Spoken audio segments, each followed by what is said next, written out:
A Souza Produções convida você a se tornar um patrocinador. Semeie no nosso ministério. Com a sua oferta poderemos produzir muito mais vídeos. Este é um ministério independente e, por isso, precisa da sua participação.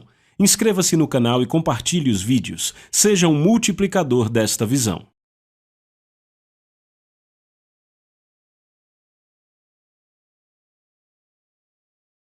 Os versículos usados nos vídeos que traduzimos nem sempre correspondem a versões em português. Muitas vezes precisamos traduzir do original em inglês para fazerem sentido no contexto do vídeo. Nesta sessão eu vou continuar com alguns dos segredos das orações atendidas. Na verdade, eu vou tratar de uma chave específica que é essencial para a oração efetiva. E embora esta chave seja claramente apresentada por toda a Bíblia, desde o Antigo Testamento até o Novo, eu penso que a maioria dos cristãos não atenta para a sua existência. E eu creio que a falha em usar esta chave sobre a qual eu vou falar é uma das causas principais da ineficácia no corpo de Cristo. Você já deve estar pensando: que chave é esta? E eu posso dizer que quando você ouvi-la, provavelmente você não dirá glória a Deus. Eu quero voltar mais uma vez ao Sermão da Montanha, onde Jesus está dando instruções sobre como orar, e eu quero pegar duas passagens paralelas.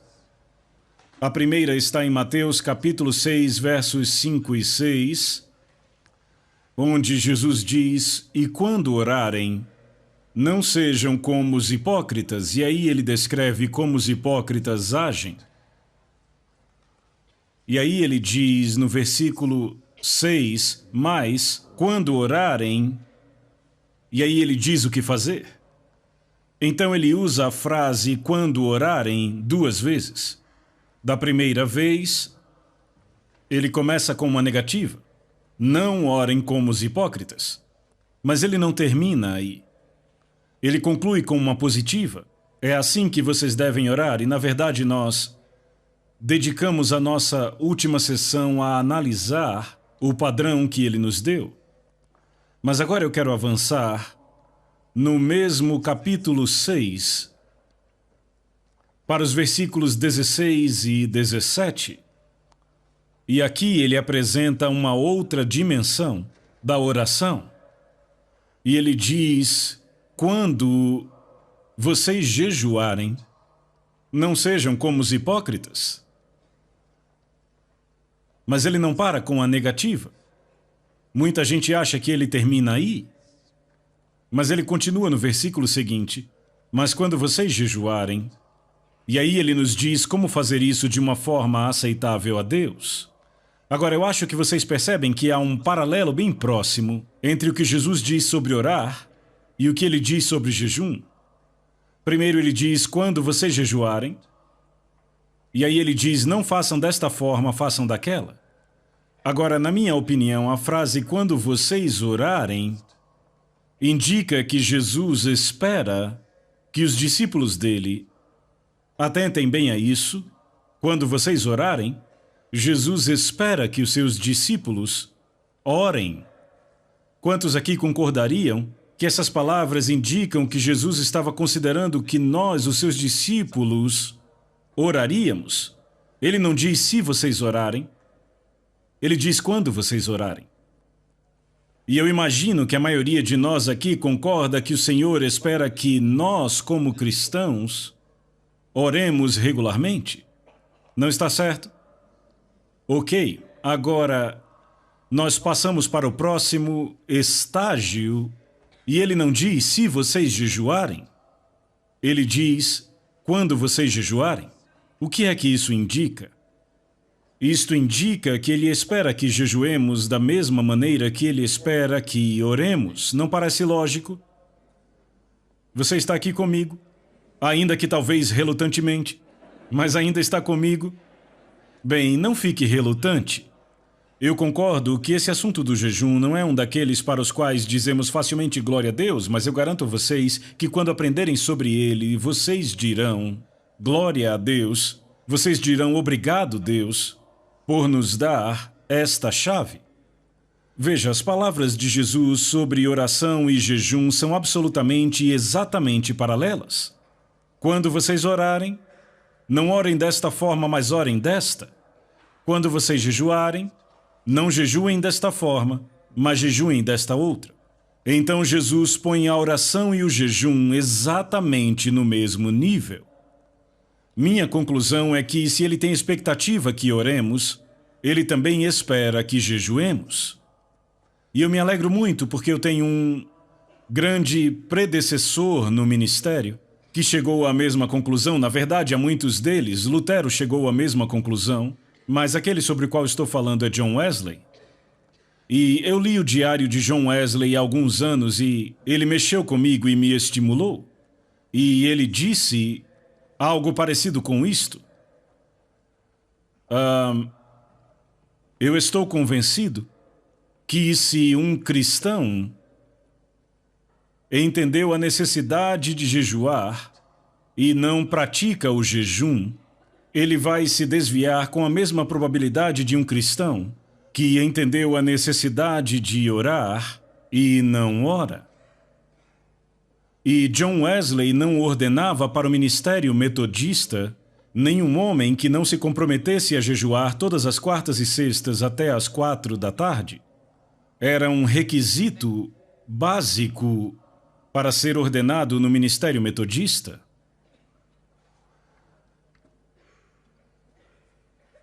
Você pode dizer, bem, qual é o propósito de jejuar? É só para tornar a vida mais difícil para mim? Para me negar o prazer? Minha resposta seria não. Sem dúvida há inúmeros propósitos, mas eu vou tratar apenas de um. Qual seja, é uma forma apontada por Deus para nos humilharmos. E eu vou mostrar isso a vocês de forma muito clara na Bíblia. Veja, a maior e mais específica barreira para obtermos resposta às nossas orações é o orgulho. E qualquer coisa que possa retirar esta barreira do nosso caminho vai facilitar a resposta à nossa oração. Nesses últimos dias, Deus vem pessoalmente falando comigo sobre o terrível perigo do orgulho. E Ruth, a minha esposa, pegou um livrinho que ela tem, mas que, na verdade, não prestávamos muita atenção, de Andrew Murray, que é um dos pregadores da geração passada que continua alimentando o povo de Deus hoje. Quantos aqui já leram algum livro do Andrew Murray? Bastante gente aqui, isso é muito bom.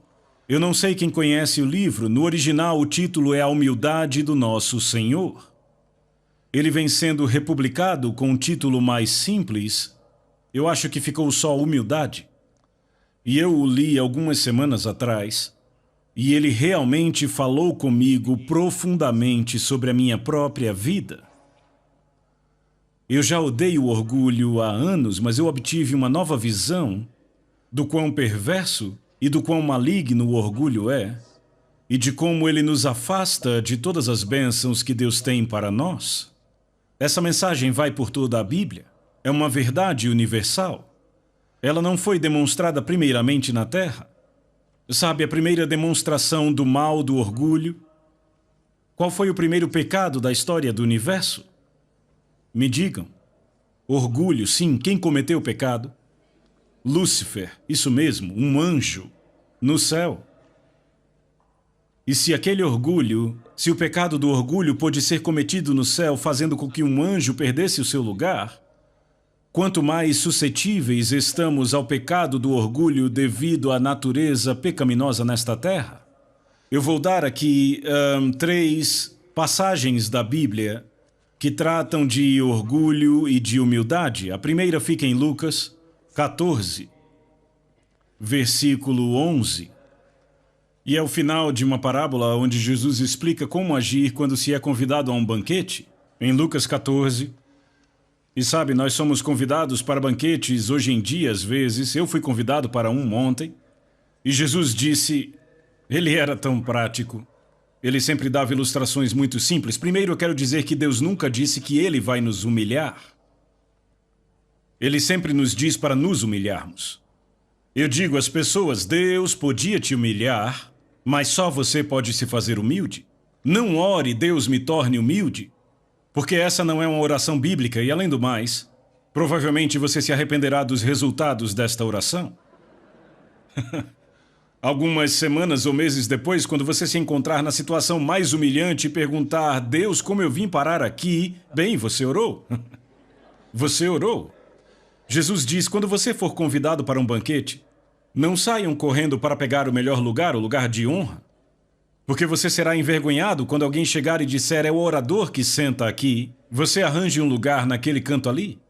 Jesus disse, quando chegarem, peguem o lugar mais inferior. Muito sábio, quando você está no fundo não tem mais lugar nenhum para ir, a não ser para cima. Não sei se vocês conhecem uma oração de um homem chamado John Bunyan. Eu trago isso há anos, ele diz, aquele que está embaixo não teme nenhuma queda. O que se humilha não teme nenhum orgulho. Aquele que é humilde sempre terá Deus como seu guia. Veja, quando você está no chão, está seguro. Não dá para ir mais para baixo? Muito raramente eu ministro em reuniões públicas grandes como esta, sem antes tomar meu lugar de rosto no chão, de joelhos, diante do Senhor. E eu digo a vocês, antes desses encontros, Ruth e eu ficamos assim por muito tempo. É ali que eu me sinto realmente seguro, lá no chão. Então Jesus disse no fim da parábola, se você não quer ser envergonhado, evite a situação. Não vá sentar na melhor mesa. Sente no lugar mais inferior e só terá um lugar para ir, para cima. E ele resume tudo nestas palavras, em Lucas 14:11. Pois todo aquele que se exalta será humilhado, mas aquele que se humilha será exaltado. Isto é universal. Ou seja, se aplica no universo, aplica-se no céu e se aplica na terra. A grande demonstração dessa verdade está em Lúcifer e em Jesus. Lúcifer foi um ser criado por Deus, mas ele buscou a igualdade com Deus, escorregou e caiu. Jesus tinha igualdade com Deus, ele se humilhou até mesmo à morte, morte de cruz. E a Bíblia diz que Deus o exaltou grandemente. Diz em Filipenses 2:9, desta forma, Deus o exaltou sobremaneira. Por que Deus o exaltou? Porque ele se humilhou, e todo aquele que se humilhar será exaltado. Eu posso prometer a vocês exaltação se vocês se humilharem. Não há nenhuma exceção. Eu tenho uma série de mensagens com este título, O Caminho para Cima, Fica Embaixo. Quanto mais para baixo você vai, mais você acaba em cima. Não há nenhuma exceção para isto. Mas eu quero falar sobre a humildade como uma condição essencial para uma oração eficaz. E eu quero pegar algumas declarações para provar isto. Vamos começar em Tiago capítulo 4, versículo 10 e mais duas passagens que leremos. Tiago 4:10. Humilhem-se diante do Senhor e Ele os exaltará.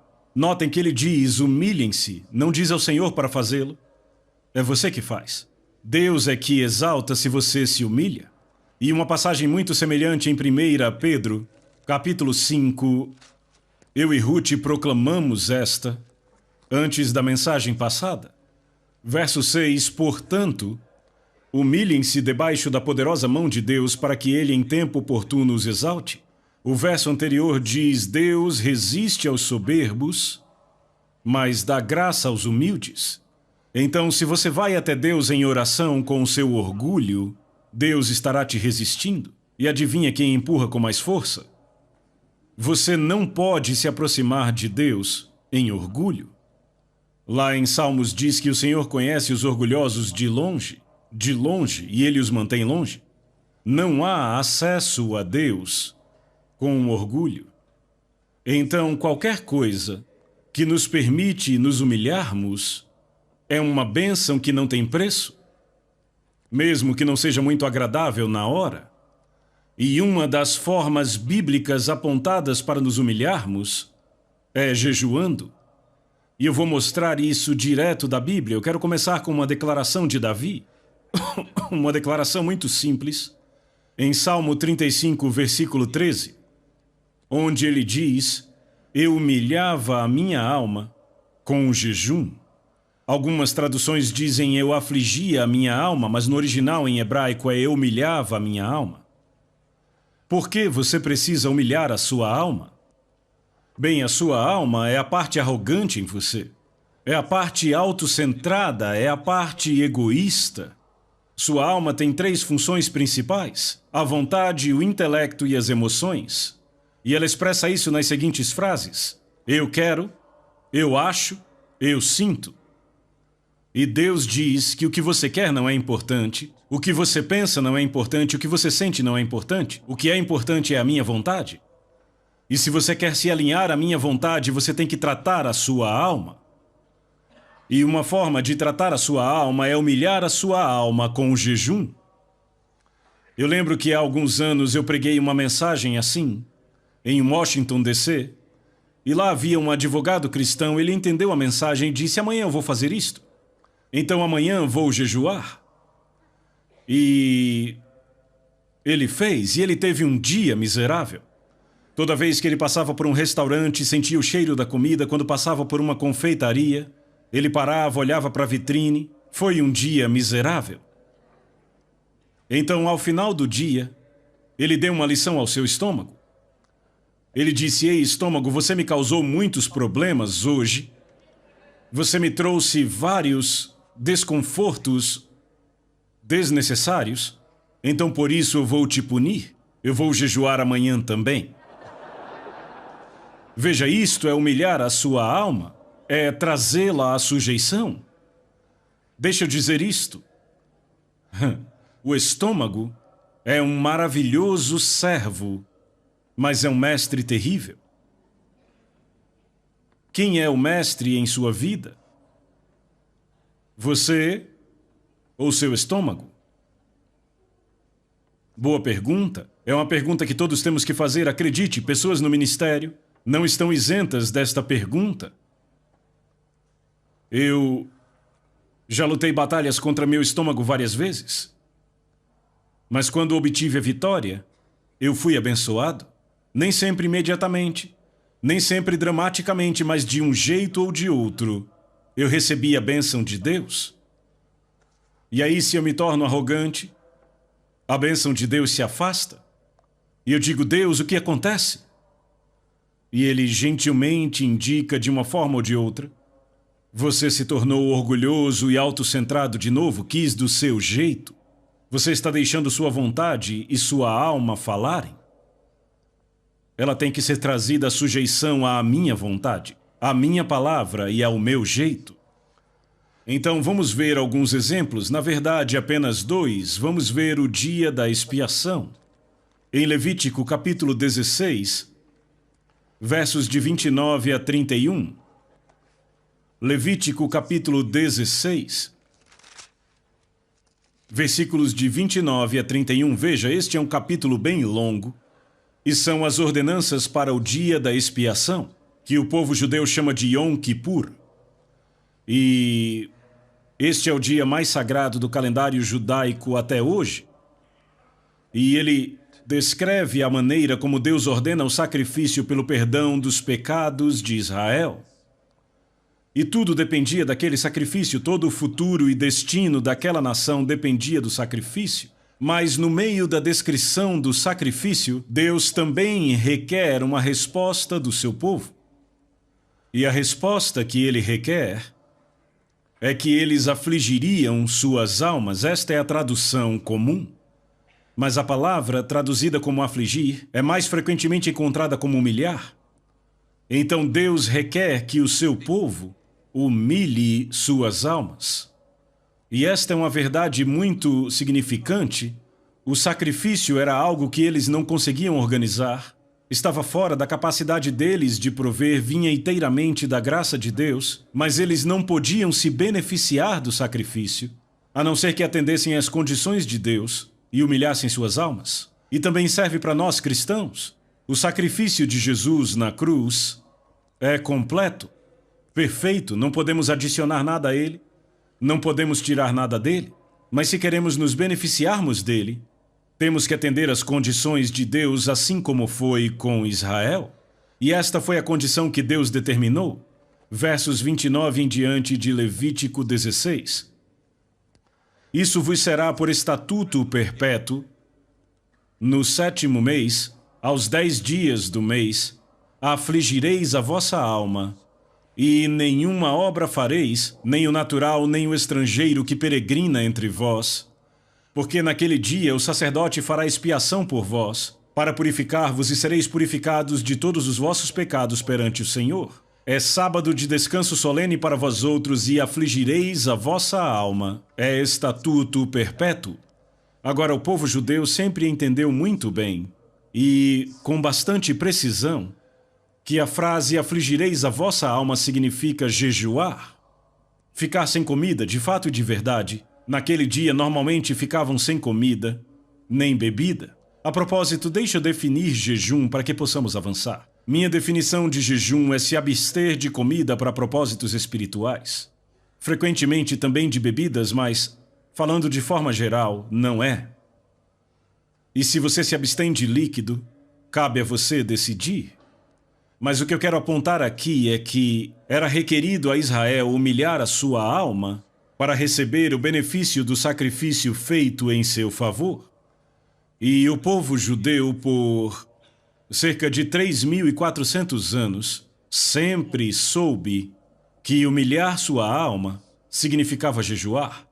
Na verdade, esta é uma prática que não foi quebrada na história desde os tempos de Moisés até hoje. No dia da expiação, eles afligem suas almas, jejuando. E no Novo Testamento, em Atos capítulo 27, versículo 9, este dia é chamado Dia do Jejum, que é a confirmação no Novo Testamento do entendimento de que afligir nossas almas é jejuar, é trazer nossas almas à sujeição, é não permitir que nossa alma dite algo para nós ou para Deus, é nos submetermos a Deus. E eu reforço meu ponto com uma conversa que Deus teve com a terra, quando Ele nos comunica que a resposta que Ele quer de nós, da mensagem da graça, é apresentarmos nosso corpo. Não é algo lá em cima, voando no etéreo. É algo bem aqui embaixo na terra, prático. E quando Deus diz, eu quero que vocês se humilhem em uma forma, e de jeito nenhum é a única forma, uma forma, é jejuando. E então lemos a respeito do retorno dos exilados, depois do cativeiro da Babilônia, em Esdras capítulo 8. Esdras recebeu a tarefa de liderar um grupo de exilados da Babilônia até Jerusalém. Era uma jornada de 4 meses. Naqueles dias, e tinham que passar por um território onde havia bandidos, ladrões e inimigos de Israel. E Esdras tinha consigo não apenas mulheres e crianças, como também os mais preciosos vasos do templo para levar de volta. A questão era como ele conseguiria uma passagem segura. E aqui está a solução de Esdras. Vamos ler em Esdras 8, começando do versículo 21. Então apregoei ali um jejum junto ao rio Ahava, para nos humilharmos perante o nosso Senhor, para lhe pedirmos jornada feliz para nós, para nossos filhos e para tudo o que era nosso. Como foi que eles se humilharam? Apregoaram um jejum, veja, era um jejum público para todo o povo de Deus. E então ele vem com esta afirmação bem interessante, porque tive vergonha de pedir ao rei, exército e cavaleiros, para nos defenderem do inimigo no caminho, porquanto já havíamos falado com o rei, dizendo a ele, a boa mão do nosso Deus é sobre todos os que o buscam para o bem deles, mas a sua força e a sua ira contra todos os que o abandonam. Vejam, Esdras se colocou em um lugar pelo seu testemunho no qual ele tinha que provar aquilo que ele havia dito. Ele disse ao rei: o nosso Deus é o Deus Todo-Poderoso, é o Deus dos céus, ele nos protege. E então ele recebeu a tarefa de levar aqueles exilados de volta numa situação muito perigosa. E ele diz: eu poderia ter ido ao rei e pedido uma escolta, soldados e cavaleiros, mas como isso se encaixaria na minha afirmação que Deus protege o seu povo? Frequentemente acontece conosco, testemunhamos e temos que viver do nosso testemunho. E então ele disse: eu não escolhi o caminho carnal, eu não escolhi o caminho do mundo, eu escolhi o caminho espiritual. Buscar a proteção de Deus não com soldados e cavaleiros, mas jejuando, humilhando-nos diante de Deus, invocando sua proteção. Você lê essa história, mas ele conclui no versículo seguinte: nós, pois, jejuamos e pedimos isto ao nosso Deus, e ele respondeu a nossa oração. E você lê o resto da história, eles passaram em segurança, sem nenhuma perda, nenhum acidente.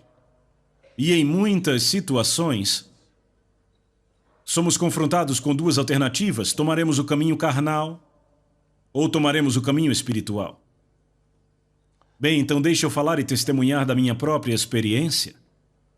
Por haver me tornado o pai adotivo de uma grande família numa situação muito difícil e termos que nos mudar de país para país, de lugar para lugar, eu posso dizer que a minha primeira esposa, Lídia, e eu seguimos o exemplo de Esdras. Quando tínhamos uma jornada para fazer, jejuávamos e orávamos. E graças a Deus, a nossa família sobreviveu intacta. Em meio a circunstâncias terrivelmente perigosas, em meio à guerra, à fome, sobrevivemos. Eu posso testemunhar: o caminho de Deus funciona. Ele é prático, não é algo teórico.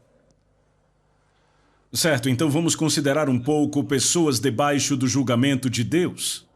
Se o julgamento de Deus viesse a ser proclamado sobre a nação da Nova Zelândia e quiséssemos avisar, e isso pode acontecer facilmente, eu não acredito que está longe. O que poderíamos fazer? Poderíamos jejuar, nos humilharmos diante de Deus. Sabe, houve um rei terrivelmente mau em Israel, chamado Acabe. Eu não sei se você lembra da história de Acabe, mas ele casou com Jezabel e ele levou Israel à idolatria e a todo tipo de maldade. E em 1 Reis, capítulo 21, Elias teve um confronto com Acabe. E ele pronunciou o juízo de Deus sobre ele. Vejamos aqui, Deus disse a ele, verso 21, farei a tua casa como a casa de Jeroboão, filho de Nebate, e como a casa de Baasa, filho de Aías. Todo homem e toda mulher da sua família será destruído. Esse foi o juízo de Deus. E então ele continua dizendo, no verso 25, ninguém houve, pois, como Acabe, que se vendeu para fazer o que era mal perante o Senhor, porque Jezabel, a sua esposa, o instigava. Então ele foi o rei mais perverso, e Deus anunciou o juízo sobre ele através do profeta Elias.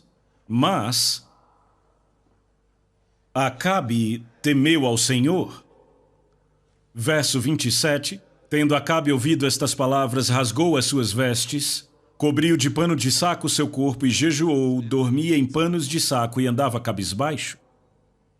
E veio a palavra do Senhor a Elias, dizendo, não viste que Acabe se humilha perante mim? Portanto, visto que se humilha perante mim, não trarei este mal nos seus dias, mas nos dias do seu filho trarei. Então temos aqui este homem apontado como o rei mais perverso em Israel até aquela época. O juízo de Deus foi pronunciado contra ele e sua família. Mas quando ele se humilhou com o jejum, Deus disse, não trarei o juízo nos seus dias. Ora, se o jejum pôde fazer isto com Acabe, o que poderá fazer a mim e a você como filhos de Deus? Você vê o potencial? E então, na história de Jonas, na sua mensagem para Nínive, vemos como ele entrou na cidade, uma cidade muito perversa, violenta e má, e ele proclamou que em 40 dias a cidade seria destruída. Aquela era uma mensagem de Deus. Como foi que os habitantes de Nínive responderam? Jonatas 3:6. Chegou esta notícia ao rei de Nínive. Ele levantou-se do seu trono, tirou de si as vestes reais, cobriu-se de pano de saco e assentou-se sobre a cinza. E ele fez toda a cidade jejuar. Até mesmo os animais jejuaram. E ele diz no verso 10: Viu Deus o que fizeram, como se converteram do seu mau caminho. E Deus mudou de ideia quanto ao mal que tinha dito que lhes faria, e não o fez. Uma cidade gentia, conhecida por sua maldade, ouviu a mensagem de um profeta uma vez, arrependeu-se e jejuou, e lamentou, e Deus poupou a cidade inteira, e Nínive foi poupada do juízo por 100 anos desde aquele tempo. Então, se o jejum trouxe isto a Nínive, o que poderia fazer por nossa nação? O que poderia fazer quando o povo de Deus se humilha, clamando por ele? E então, para evitar o desastre, se lermos o livro de Esther, veremos como um homem chamado Amã conseguiu elaborar o seu plano. Era um complô, na qual toda a nação dos judeus, no território do reino da Pérsia, seria destruída. E eu presumo que cada judeu na terra naquela época estava naquele reino porque era constituído de 127 províncias e se estendia da Índia até a Etiópia.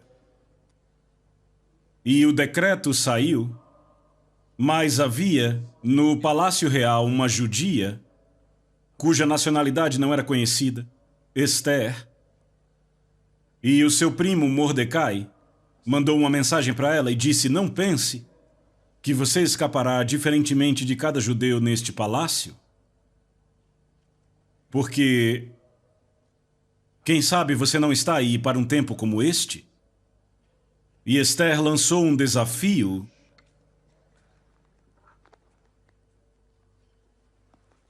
e ela disse: vai e reúna todos os judeus que estiverem em Suzã e jejuem por mim. Não comam nem bebam nada por 3 dias durante dia e noite. Eu e as minhas servas também jejuaremos. Depois irei falar com o rei, ainda que seja contra a lei, e se eu tiver de morrer, morrerei. Você lê o resto da história, que quando o edito foi proclamado, a situação inteira foi totalmente invertida e termina com um triunfo para o povo judeu e a preservação da nação judaica. O que foi que mudou a história? Qual foi o ponto de virada? Foi quando o povo de Deus jejuou. Sabe, eu penso que é quase impossível exagerarmos sobre o potencial do jejum para mudar o curso da história. Não é de espantar que Satanás tente manter esta chave fora do alcance do povo de Deus. Ele tem medo disto. Agora, há também muitos exemplos no Novo Testamento sobre jejum, e eu quero falar apenas de 2 exemplos. Um que eu chamo de jejum individual e o outro jejum coletivo. E no ministério de Paulo, em 2 Coríntios, capítulo 6, ele dá uma lista das maneiras como ele aprovou a si mesmo como ministro de Cristo. 2 Coríntios 6, versículos 4 e 5. Pelo contrário, em tudo, recomendamos a nós mesmos como ministros de Deus. E então ele lista várias maneiras que o recomendaram como ministro de Deus.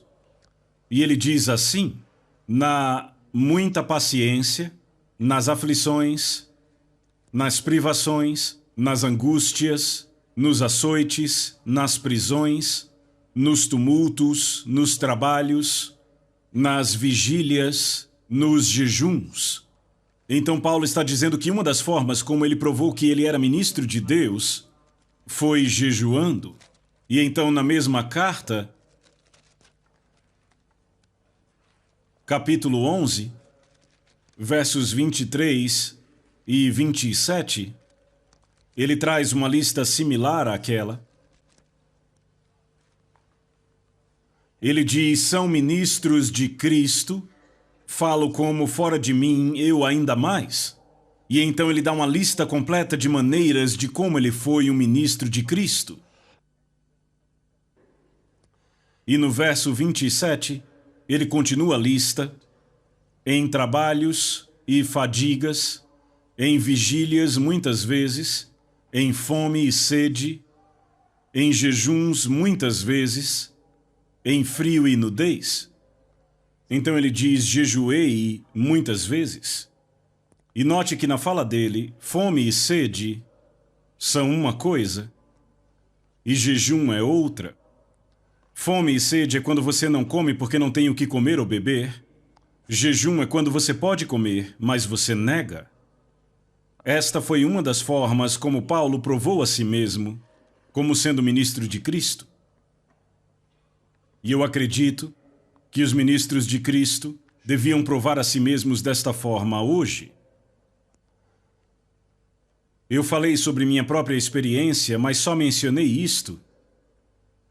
Afinal, não há vantagem nenhuma em pregar sobre isto se você não pratica.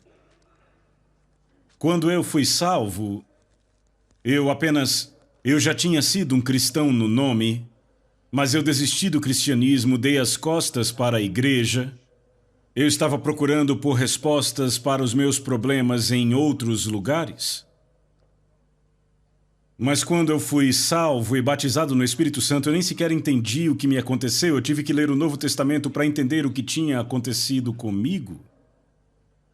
Mas uma coisa, eu acho que no intervalo de um mês, que ficou muito clara para mim, foi que Deus me disse que eu deveria jejuar toda quarta. Eu não havia lido o Diário de Wesley naquela época. Ninguém pregou um sermão para mim, eu não sabia nem onde encontrar sobre jejum na Bíblia. Mas eu simplesmente tinha essa convicção por dentro de que eu deveria jejuar toda quarta. E pelos 4, 5 anos seguintes, até o fim da Segunda Guerra Mundial, toda quarta-feira, eu jejuei. Eu estava no deserto, num caminhão com 10 outros soldados, e fomos jogados ali. Sabe quando você está num deserto e existe uma sombra, você tem que ficar ali, quer você queira ou não? E eu fiquei com aqueles soldados. Sabe, nós estávamos no Egito e os muçulmanos tinham um mês que chamavam de Ramadã, você conhece? Quando eles não comem, pelo menos não comem de manhã, eles comem bastante à noite. Eles compensam à noite o que eles não comem de dia. Os outros soldados diziam que era minha quarta Ramadã, porque não dá para jejuar em segredo quando se está vivendo com as pessoas ao redor o tempo todo, você nunca se livra delas. E eu digo que eu nunca teria feito o progresso que eu fiz se Deus não tivesse me mostrado esta chave. Houve um tempo no Quênia onde realizei um trabalho educacional que eu dizia que eu estava muito ocupado para jejuar. Tinha muita coisa para fazer. Então, por algumas semanas eu não jejuei e o resultado foi desastroso. E daí eu decidi que eu nunca poderia estar ocupado demais para jejuar. Eu estou falando de algo que eu experimentei, vocês entendem? Eu creio apaixonadamente no que eu estou falando. Vamos falar de jejum coletivo no Novo Testamento? Apenas 2 exemplos no livro de Atos. Atos, capítulo 13. Um dos momentos mais significantes na história do livro de Atos. As pessoas chamam isso de o princípio do programa missionário. Na verdade, a palavra missionário não vem do Novo Testamento. A palavra do Novo Testamento é apostólico. E este foi o primeiro envio de apóstolos registrado no livro de Atos. E aconteceu na cidade de Antioquia. Atos 13, versos de 1 a 4 diz assim: havia na igreja de Antioquia profetas e mestres, Barnabé, Simeão, Lúcio, Manaém e Saulo, que mais tarde tornou-se Paulo. Então havia 5 homens que eram reconhecidos como profetas e mestres. O versículo seguinte diz: e servindo eles ao Senhor e jejuando. Como eles ministravam ao Senhor? Jejuando. Apenas deixando de lado qualquer outra atividade, ficando na presença de Deus, esperando que Ele falasse. A Nova Versão Internacional diz enquanto adoravam ao Senhor e jejuavam. Este é um dos pontos mais cruciais na história da igreja. Como isto aconteceu? Será que eles sentaram para pensar num plano? Ou trabalharam num sistema? Não. Eles deixaram de lado todos os seus esforços e esperaram Deus falar. E a forma como se consagraram foi deixando de lado a comida. Quem sabe por quanto tempo, talvez 1 dia, 2 dias, eu não acredito que foi tão longo. Mas eles simplesmente tiraram um tempo desligados de qualquer ocupação e distração, a fim de ouvir de Deus. E Deus falou. Diz, e servindo eles ao Senhor e jejuando, disse o Espírito Santo, separai-me agora Barnabé e Saulo para a obra que os tenho chamado. Então ouviram de Deus a estratégia dele. Sabe qual o maior problema da igreja de hoje? É que raramente a igreja segue a estratégia de Deus. Raramente. Temos nossos próprios planos, nossos programas, nossos sistemas, e a maioria deles não foi Deus quem iniciou. E Deus só se compromete a concluir aquilo que ele iniciou. Paulo diz em Filipenses 1,6, estou plenamente certo de que aquele que começou a boa obra em vós há de completá-la. Jesus diz, eu sou o alfa e o ômega, o princípio e o fim. O que ele começa, ele vai concluir. Mas o que ele não começa não tem compromisso de concluir. O que é importante é descobrir o que Deus está começando. Qual é o plano de Deus? Como podemos ouvir de Deus? E a igreja antiga estabeleceu o padrão. Eles tiraram um tempo de tudo, incluindo de comer, e disseram, temos que ouvir de Deus. E eles ouviram, Deus disse, bem, eu tenho um plano. Eu quero que separem 2 homens, Barnabé e Saulo, e os enviem. Não os enviaram imediatamente? Ouçam. Diz, então, jejuando e orando, e impondo sobre eles as mãos, os despediram, então jejuaram de novo. Da primeira vez jejuaram para saber a vontade de Deus, da segunda vez jejuaram para comprometer aqueles homens a cumprir a vontade de Deus. E o versículo seguinte diz, enviados, pois, pelo Espírito Santo. E a palavra enviados aí vem de uma bela palavra grega que significa enviados e acompanhados. O Espírito Santo não disse apenas vão, disse vão e eu vou com vocês. E este foi o princípio do ministério apostólico. Naquela época foram chamados de profetas e mestres. Mas no capítulo seguinte de Atos, capítulo 14, verso 14, diz, quando os apóstolos, Barnabé e Paulo, quando eles se tornaram apóstolos? Quando foram enviados pela igreja. Veja, o apóstolo é aquele enviado. Isso é tremendamente importante porque isto indica uma forma bíblica de como podemos instituir o ministério apostólico. Quantos de nós acreditam em profetas e mestres? Você acredita que há profetas e mestres na igreja hoje? Eu certamente acredito que existem. Se profetas e mestres esperaram por Deus jejuando e buscando, isto abre um padrão, uma forma bíblica de Deus enviar apóstolos. Quantos acreditam que pode haver apóstolos na igreja hoje? É uma boa coisa, porque são postos na igreja para aperfeiçoá-la. Se tivessem sido banidos, a igreja nunca estaria completa. Então, o momento mais decisivo daquele período foi o envio daqueles apóstolos. No que isto resultou? Digam em uma palavra. Não ouvi na igreja. Agora, eles ganharam muitas pessoas para o Senhor nas cidades que visitaram e então tiveram que estabelecer igrejas. Primeiramente, tinham grupos de discípulos e depois tiveram que construir igrejas. Qual foi o ponto de transição de um grupo de discípulos para a igreja? Quais pessoas tiveram que ser levantadas? Me digam. Presbíteros, isso mesmo. Foi aí que os discípulos se tornaram uma igreja, quando surgiram os presbíteros para governar.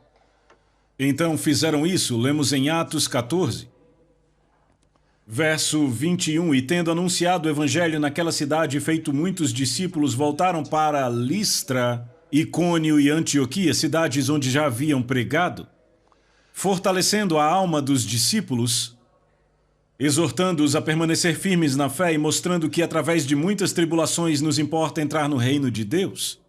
Então, tendo levantado presbíteros em todas as igrejas e orado com o jejum, os recomendaram ao Senhor. Como levantaram presbíteros?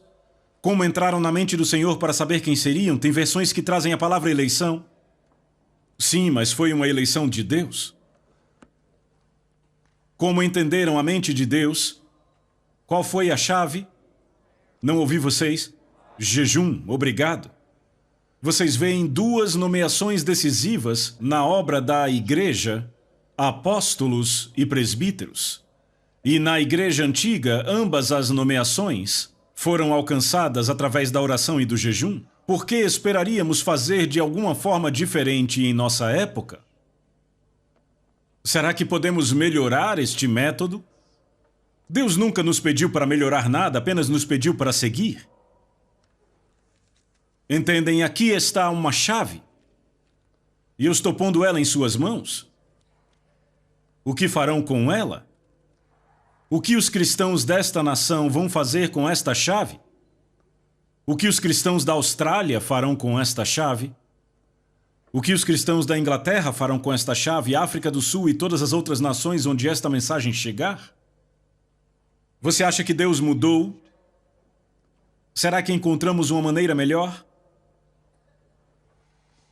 Certo, então agora eu quero apontar duas conclusões. A primeira está na conhecida passagem em 2 Crônicas 7:14. Eu a chamo de esperança para uma nação. Esperança para uma nação. Quantos sabem o que 2 Crônicas 7:4 diz? Muitos, graças a Deus.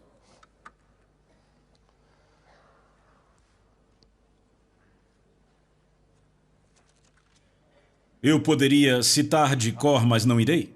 Deus fala, e ele diz: se o meu povo, que se chama pelo meu nome, se humilhar e orar e buscar a minha face e se converter dos seus maus caminhos, então eu ouvirei dos céus, perdoarei seus pecados e sararei a sua terra. Então são 7 passos. 4 passos que o povo de Deus tem que dar, 3 passos que Deus dará quando nós dermos os nossos 4. Quais são os 4 passos que temos que dar? Qual é o primeiro? Eu não ouvi vocês? Nos humilharmos. Por quê? Porque o orgulho é uma barreira para a resposta às nossas orações. O próximo é orar. Deus diz: não comece a orar até tratar do seu orgulho. E então ele diz: buscar a minha face. Não significa uma reunião de oração de 8 às 9:30. Isso é orar até experimentar a presença de Deus. E então ele diz: se converter dos seus maus caminhos. E você diz: Deus, mas eu não tenho maus caminhos. E Deus diz: espere até estar em minha presença e você descobrirá. Experimentamos isso em nossa igreja em Fort Lauderdale cerca de 5 anos atrás. A esposa de um dos presbíteros recebeu uma palavra do Senhor para proclamar um jejum. Eu já vou falar sobre isso, um jejum coletivo. E aquilo não foi recebido com muito entusiasmo. O fato foi que os presbíteros, e eu era um deles, ficaram tão envergonhados que tivemos que fazer algo a respeito daquilo. E então dissemos que íamos tirar um certo período para jejuar e orar, e nos encontrávamos toda manhã, eu acho que era o quê? 5 da manhã. Bem, eu não estava lá, Ruth e eu estávamos viajando quando começaram. E se não me engano, na primeira manhã havia 13 pessoas. A igreja tinha mais de 500 pessoas na época. Na manhã seguinte, eu acho que vieram 7. E aí começou a ficar, como é típico nas reuniões de oração, na manhã seguinte havia 4. Mas então, um irmão que não era um presbítero recebeu um fardo do Senhor. E ele passou 24 horas chorando. E as coisas mudaram. E quando Ruth e eu voltamos, eu disse: gostemos ou não, isso vem de Deus, é melhor a gente se envolver se não quisermos nos perder dele. E eu não posso entrar nos detalhes, mas pelas próximas, eu acho que 6 semanas, nos encontrávamos toda manhã às 5 da manhã e passávamos a maior parte do tempo com o rosto ao chão. E os pecados que foram confessados foram espantosos. Era uma igreja ótima e respeitável. Mas havia adultério, fornicação, havia alcoolismo. E não veio à tona até estarmos na presença de Deus. Não diga a Deus, eu não tenho maus caminhos para me arrepender. Provavelmente isso só vai dizer o quão distante você está da face dele. À luz do semblante dele, as coisas ficam diferentes. O que Deus pede de nós? 4 coisas: nos humilharmos, orar, buscar sua face, se converter dos maus caminhos. Como é que nos humilhamos? Fazendo o quê? Você entendeu a mensagem? Certo, veja, você pode jejuar e ser muito orgulhoso. Jesus disse, não jejue assim. Não é assim que se jejua, é assim que os hipócritas jejuam. Mas ele não disse, é por isso que vocês não jejuarão. Não, ele disse, jejue da maneira certa, não da errada. Então Deus diz, eu faço 3 coisas. Se você faz as 4, eu faço as 3. Eu ouvirei, eu perdoarei os pecados e eu sararei a sua terra. Quantos aqui gostariam de ver a sua terra sarada? Será que Deus já te mostrou um caminho? Será que há um remédio bíblico? Eu creio que há. Vamos para uma última passagem na Bíblia. Joel capítulo 2.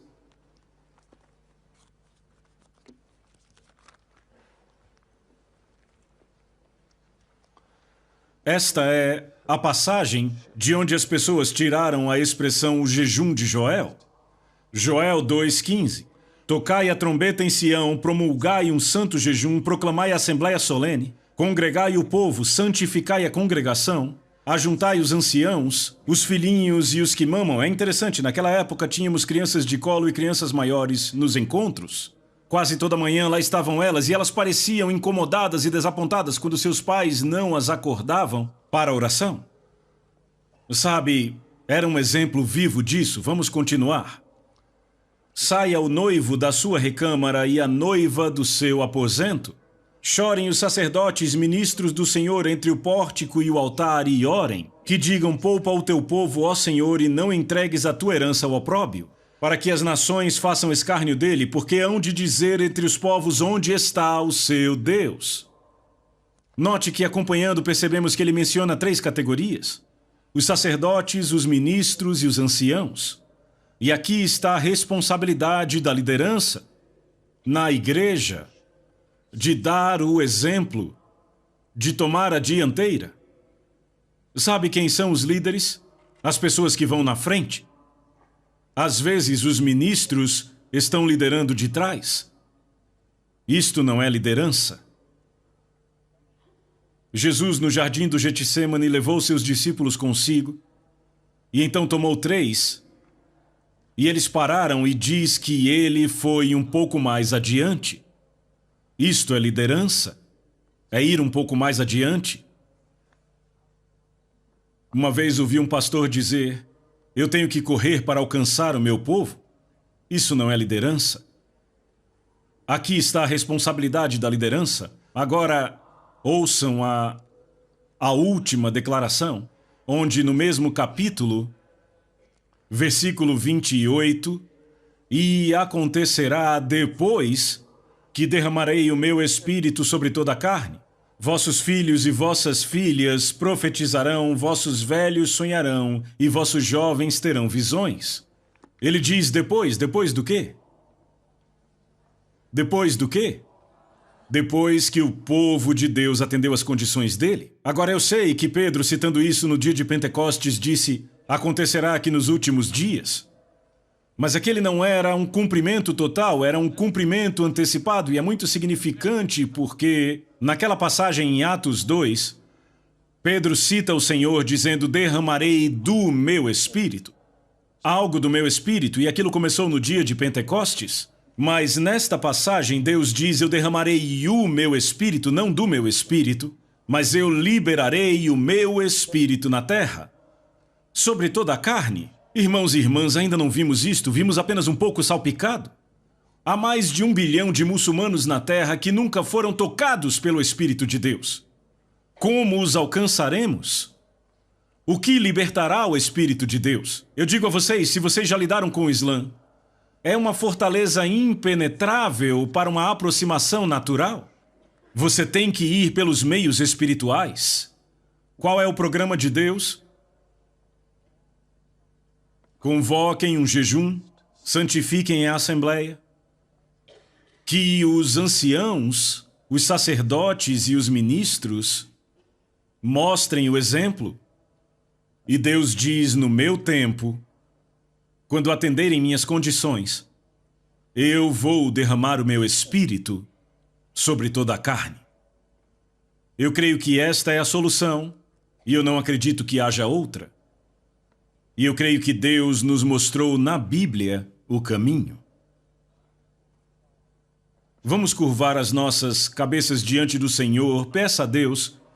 Eu quero que você pergunte a Deus se tudo isso que foi dito vem da parte dele. Ruth e eu estivemos recentemente com Dave e Del Garrett no Havaí, são amigos próximos nossos. E Dave graciosamente orou por estes encontros que estamos tendo aqui. E eles disseram que perceberam que Deus estava para falar alto na Nova Zelândia. Eu creio que esta é a mensagem de Deus para a Nova Zelândia e para o mundo. Vamos derramar os nossos corações por um momento diante do Senhor. A Soso Produções convida você a se tornar um patrocinador. Semeie no nosso ministério. Com a sua oferta poderemos produzir muito mais vídeos. Este é um ministério independente e, por isso, precisa da sua participação. Inscreva-se no canal e compartilhe os vídeos. Seja um multiplicador desta visão.